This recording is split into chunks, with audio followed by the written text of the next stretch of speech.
Hello everyone, Jim Revell here, the chaplain. Let me share a little thought with you for the next 3 or 4 minutes. I had come across an article this week by Laszlo Bock, who is the Senior Vice President at Google for hiring. And the article is entitled, How to Get a Job at Google. And so this Vice President, Bock, said these words. He said, in the hiring process, GPAs are worthless as a criteria for hiring, and test scores are worthless too. He said, we found that they don't predict anything. Then he talked about the kinds of traits that they look for in an aspiring hiree at Google. He said this, one of the primary traits we look for in a new hire is humility. We're looking for courageous leaders who at the appropriate time step up and they lead, but at appropriate times they're also willing to relinquish power. In other words, they need to be humble enough to step back and embrace the better ideas of others. And so it's an interesting combination. And he continued and he said, if you don't have what he calls intellectual humility, he said, if you don't have that, you're not going to learn from your failures. Too many proud people believe they are genius when something good happens, but when something bad happens, it's always someone else's fault. Isn't that interesting? Now, Jim Collins, who is, of course, a business guru, excellent writer, has written many books, including Good to Great. He said humble people are a study in what he calls duality. That is, the two words, modest and willful, or humble and fearless. And those are some powerful combinations. And so let me go back to Bock a little bit.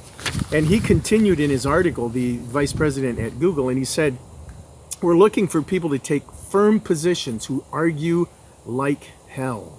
However, when they learn a new fact, they let go of their ego and they're willing to change their point of view. I was in a leadership training session, it was a few years ago, and one of the sessions was presented by a professor from Australia, from Macquarie University, and he, along with the team, were commissioned to do a study on humility.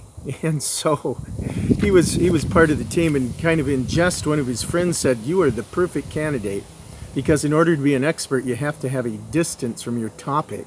And they told him, they said, you're definitely distanced from humility. So obviously he had a little arrogant reputation. However, they came with an open page and they did a study, and they found that in the first century there was a change in how humility was viewed. Prior to that, it was viewed as a very not an admirable trait. But they had no sort of previous bias they were looking for, but they found that the definition of humility and the view of humility was changed through the life of an itinerant carpenter from Nazareth whose name was Jesus. And it's interesting that this secular study came to the conclusion that Jesus Christ changed the view of humility.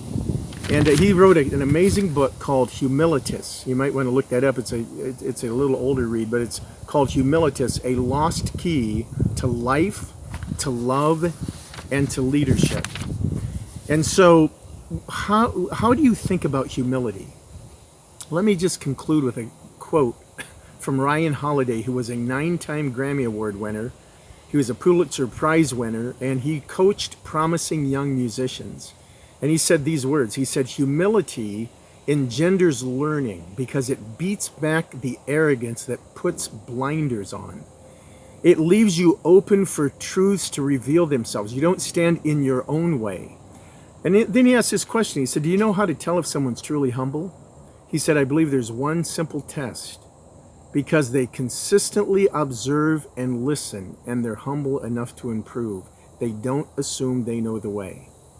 So I think about this trait, humility. This is my thought for the week. We can learn in any situation. We can learn from everyone. And there's an ancient Jewish proverb that says he, speaking of God, directs the humble person in what is right.